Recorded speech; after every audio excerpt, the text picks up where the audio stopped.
parallels that I think push us to critically sort of consider what's happening with regard to young people, right? Excuse me, could you give us just a couple of sentences on the empirics of the protests in Nepal? I mean, remind us of the timeline. Yeah, so these were protests that took place last September. We're in November now, September 2025.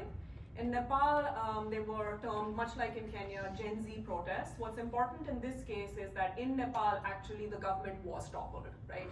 So in Kenya, Ruto does hold on to power, but in Nepal, the protesters who took to the streets did lead to the toppling of the government.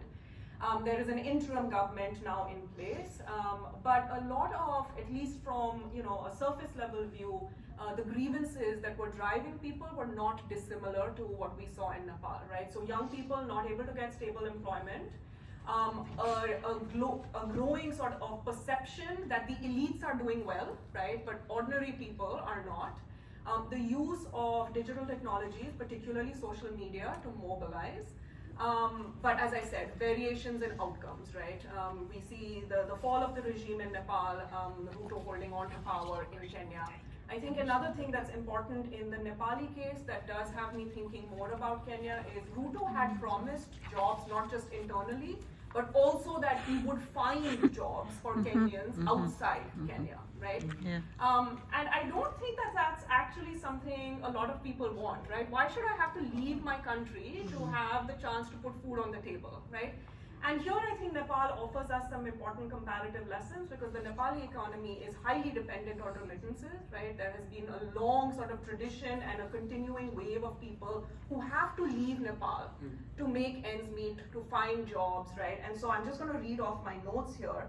Remittances this year hit an all-time high of rupees 4.72 billion per day. That's 33 million USD per day that are going back to Nepal from people who are making money overseas, right?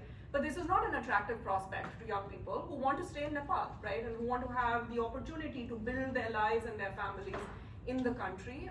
And so I do think young people do not want to wait. Young people have access to digital technologies, but young people also don't want to be forced to leave their countries, right, just to make ends meet, while they see that the political class, the economic elites continue to do well. So I will underline that the proximate sort of drivers for the protests might have varied, right? The rejection of the finance bill in Kenya. In Nepal, the protests really were triggered by a social media ban. But these broader sort of grievances, right, and this perception that the government is not providing for its population, particularly for its young people, I think that's something that we're seeing in many parts of the world. I'll just say a couple of things about Madagascar. So again, young people taking to the streets. There, the trigger really seems to have been poor public goods provision, right? So electricity blackouts, what are called public service delivery protests, oftentimes in the African politics literature. But protests can also be risky, right? You're not just risking your life when you take to the streets, as we've seen in Kenya. You cannot dictate the outcome, right? So in Madagascar, eventually the president resigned. This is something that protesters were calling for. But there is a military regime now in place, right? So just because you get rid of the incumbent regime doesn't mean you necessarily get the outcome that you want, right? I just wanted to make that comparative note as well. I think our Latin American students are familiar with that. Right. Venezuelans in the room are also probably take to heart your comment about having to leave your country to make a living and watching the elites do well when the masses of people are not doing well. Uba, I think this is a little personal, but I think you have somebody close to you in your life who's from Rwanda. Yes. Right? Yeah. And Rwanda is a fairly repressive country under Paul Kagame, right? Pretty tough. And I wonder if you could offer any comparative perspective from Rwanda or any other countries in the neighborhood. I mean, as far as I know, Rwanda has not had the kind of protests that we recently saw in Kenya, despite the fact that life is hard there and that the government is repressive. Yes, I was there. I was telling James earlier about my trip in East Africa. I had a great safari from Kigali all the way to Mombasa, Kenya, on the road. So it was You went on a safari? Yeah, we went on a safari. We went on a road trip across East Africa. It was nice. Took my kids there. My wife is from Rwanda. But in Rwanda, anecdotally, when I was there, you could see a little bit of, it's very clean, it's very organized, works almost like Germany in many ways. But also you feel like people are not really themselves. It's very visible to see that. They cannot speak their mind, they have to speak in harsh tones, so it's an extremely authoritarian regime that has developed, delivered in some of the promises, which is basically security and public good provision, but not necessarily on civic liberties and also not enough on job allocations. But to your question about comparative analysis of the case of Kenyan protests and the Rwandan case, I wanted to talk a little bit about the idea of institutional maturity.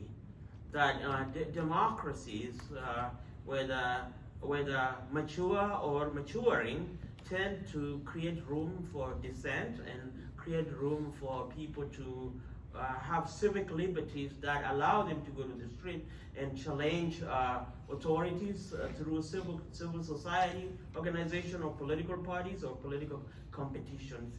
And when that is taken out, even when there is even extreme cases of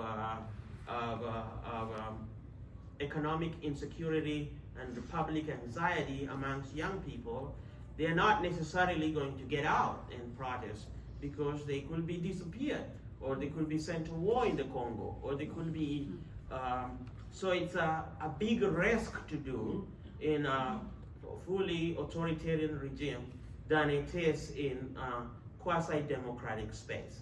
So when we talk, in other words, what I'm saying is, the Kenyan protest happens because it's a dividend of democratic evolution.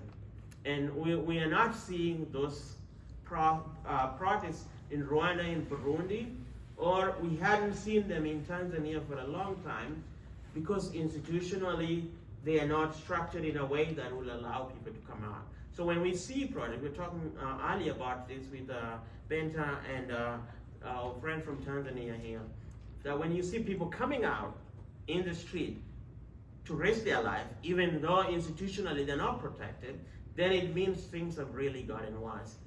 And that's also possible only when there's a little bit of democratic space as we have in Tanzania. And I don't think it's gonna happen in Rwanda, even if it gets worse. Yeah, partly because the people realize that we can take this if we are not gonna get a genocide. We can take the authoritarianism. It's better than having a genocide. Right, that memory of that extreme violence might, keep people a little calm. James, would you like to say anything further on this topic of comparative perspective before we move on to the next topic? Yeah, I would underscore one thing that Uba said, which is that oftentimes, so this is how I teach it to my students. January 6th riot, is that a sign of democratic deepening or a sign of democratic backsliding? Because it was kicking the tires, it was really stressing institutions, but the institutions held. Congress still went ahead with the certification of the election, and yes, maybe it was an ugly blot in American history, but the institutions held. And you do have to kick the tires.